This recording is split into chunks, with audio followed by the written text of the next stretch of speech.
Hello friends, welcome to our channel. Students, आज हम class 11th annual examination Haryana board accountancy का paper solve करेंगे, जो आज 5/4/2022 को हुआ है। तो स्टार्ट करते हैं स्टूडेंट। क्लास 11th का अकाउंटेंसी का एनुअल एग्ज़ाम का पेपर। इसके लिए जो टाइम है वो 2.5 आवर्स है और आपके जो मैक्सिमम मार्क्स हैं वो यहाँ पर 60 हैं। So let's start our today's video. वस्तुनिष्ठ प्रश्न, ऑब्जेक्टिव टाइप क्वेश्चंस। ए, रिक्त स्थान भरें, fill in the blanks. First one, रकम जो स्वामी व्यवसाय में लगाता है डैश कही जाती है। तो स्टूडेंट्स उसे कहते हैं पूंजी यानी कैपिटल। सेकंड क्वेश्चन, रकम जो फर्म बाहरी व्यक्तियों से लेती है डैश कहलाई जाती है, उसे कहते हैं ऋण यानी लोन। नाउ क्वेश्चन 3, व्यवसाय अपने स्वामी से अलग होता है। यह तथ्य उदाहरण प्रस्तुत करता है डैश सिद्धांत का। तो स्टूडेंट्स, ये सिद्धांत है व्यवसाय के अस्तित्व का। तो व्यवसाय अपने स्वामी से अलग होता है, यह तथ्य उदाहरण प्रस्तुत करता है व्यवसाय के अस्तित्व सिद्धांत का, जिसे हम इंग्लिश में कहते हैं business entity. Now question 4, dash सिद्धांत बताता है कि यदि सरल रेखा पद्धति से ह्रास 1 वर्ष लगाया जाए तो वह बाकी के वर्षों में लगाया जाना चाहिए। तो इसे कहते हैं ह्रास को डेप्रिसिएशन। तो डैश सिद्धांत है एक रूपता सिद्धांत, जिसे इंग्लिश में कहेंगे द कन्वेंशन ऑफ कंसिस्टेंसी। तो फोर्थ का आंसर है हमारा एक रूपता यानी convention of consistency. Now coming to the fifth one, X को नकदी के बदले माल का विक्रय डैश खाते में क्रेडिट किया जाएगा। तो स्टूडेंट्स, ये क्रेडिट किया जाएगा विक्रय खाते में यानी सेल्स अकाउंट में। Now question 6, debit what comes in and credit what goes out dash खाते का नियम है। Rule of dash account is debit what comes in and credit what goes out. तो आंसर होगा वास्तविक खाते का नियम है। आंसर होगा वास्तविक, इंग्लिश में कहेंगे रियल अकाउंट। नाउ क्वेश्चन 7, छूट प्राप्ति नकद पुस्तक में डैश होती है। तो स्टूडेंट्स, इसका आंसर होगा credit. Discount received is credited in cash book. Now question 8, नकद बैंक में जमा कराने पर डैश खाता डेबिट व डैश खाता क्रेडिट होगा। तो नकद बैंक में जमा कराने पर बैंक खाता डेबिट व कैश खाता क्रेडिट होगा। बैंक खाता डेबिट और कैश खाता credit. For cash deposited into bank, bank account will be debited and cash account will be credited. Now question number 9, विनिमय विपत्र में डैश पक्ष होते हैं। A bill of exchange has dash parties. इसका आंसर होगा 3 यानी 3। नाउ क्वेश्चन 10, विनिमय विपत्र जो कि 30 जनवरी 2010 को 1 महीने के लिए लिखा गया है, उसकी देय तिथि है वो है 3 मार्च 2010।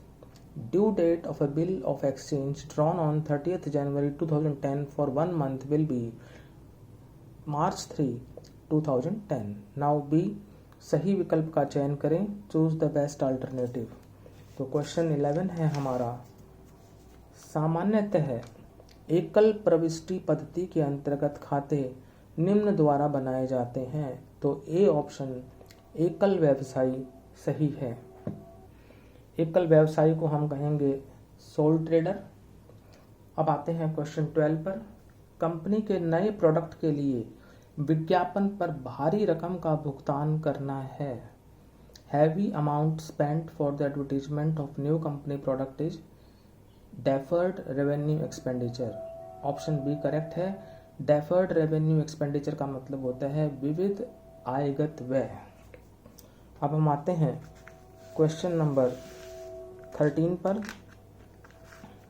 जैसे मैंने आपको बताया क्वेश्चन 12 का आंसर था B, deferred revenue expenditure. Question 13 है आपका, ख्याति क्या है? ख्याति एक अमूर्त संपत्ति है। ऑप्शन सी आपका जो है करेक्ट है। तो यहाँ पर ख्याति क्या है? अमूर्त संपत्ति। Goodwill is intangible asset. Option C is correct. Now question 14, स्थिति विवरण दर्शाता है वित्तीय स्थिति। ऑप्शन बी करेक्ट है। Balance sheet shows financial position. So option B is correct. Now question 15, Mohan को मजदूरी मशीन को लगाने के लिए दी गई, डेबिट की जाएगी। कौन से खाते में की जाएगी? मशीन खाते में, into machine account. Now question 16, यदि देय तिथि किसी बिल की सार्वजनिक छुट्टी के दिन हो तो उसकी देय तिथि मानी जाएगी। ऑप्शन सी करेक्ट है। देय तिथि के एक दिन पहले। यदि देय तिथि किसी बिल की सार्वजनिक छुट्टी के दिन हो तो उसकी देय तिथि मानी जाएगी देय तिथि के एक दिन पहले। ऑप्शन सी सही है। नाउ क्वेश्चन 17, बैंक सामंजस्य विवरण है, वो है डी, विवरण जो कि ग्राहक ने बनाया है। ऑप्शन डी यहाँ पर करेक्ट है। A business reconciliation statement is option D, statement prepared by customer. Now question 18, क्रय पुस्तक का प्रयोग किया जाता है। तो स्टूडेंट्स ये किया जाता है माल का उधार क्रय। माल का उधार क्रय। Purchase book is used to record credit purchase of goods. तो माल का उधार क्रय जो है ये आपका करेक्ट आंसर है। Purchase book is used to record credit purchase of goods. Now question 19, वास्तविक खाते का संबंध है किससे है? संपत्तियों से। ऑप्शन ए सही है। Real accounts are related to assets. Option A आपका करेक्ट आंसर है। नाउ क्वेश्चन 20, आयकर अधिनियम के तहत लेखांकन अवधि है, वो है ऑप्शन बी 1 अप्रैल से 31 मार्च। As per income tax accounting period is correct answer is option B from 1 April to 31 March. Now C, सत्य असत्य बताइए। Mention whether the following are true और फॉल्स। क्वेश्चन 21 है आपका, सभी मदें व तथ्य चाहे जरूरी हो और गैर जरूरी सभी का रिकॉर्ड लेखांकन में होता है। ये आपका फॉल्स है।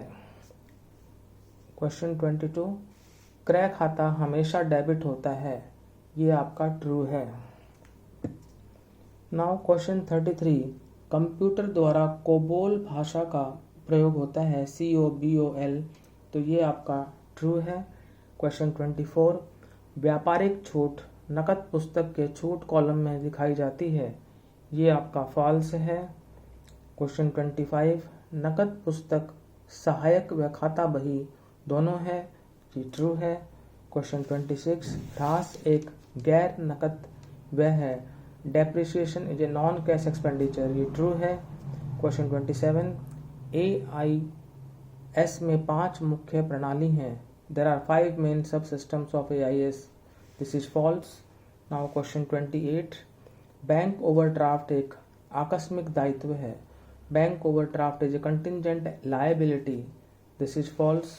नाउ क्वेश्चन 29, विनिमय विपत्र में 2 पक्ष होते हैं। There are 2 parties in a bill of exchange. This is false.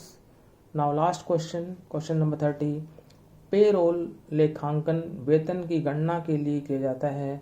payroll accounting is used for calculating the salary of each employee. This is true.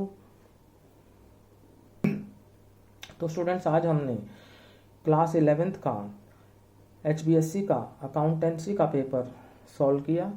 यदि आपको वीडियो अच्छा लगा तो इसे लाइक करें, शेयर करें और हमारे चैनल को सब्सक्राइब अवश्य करें। Thank you.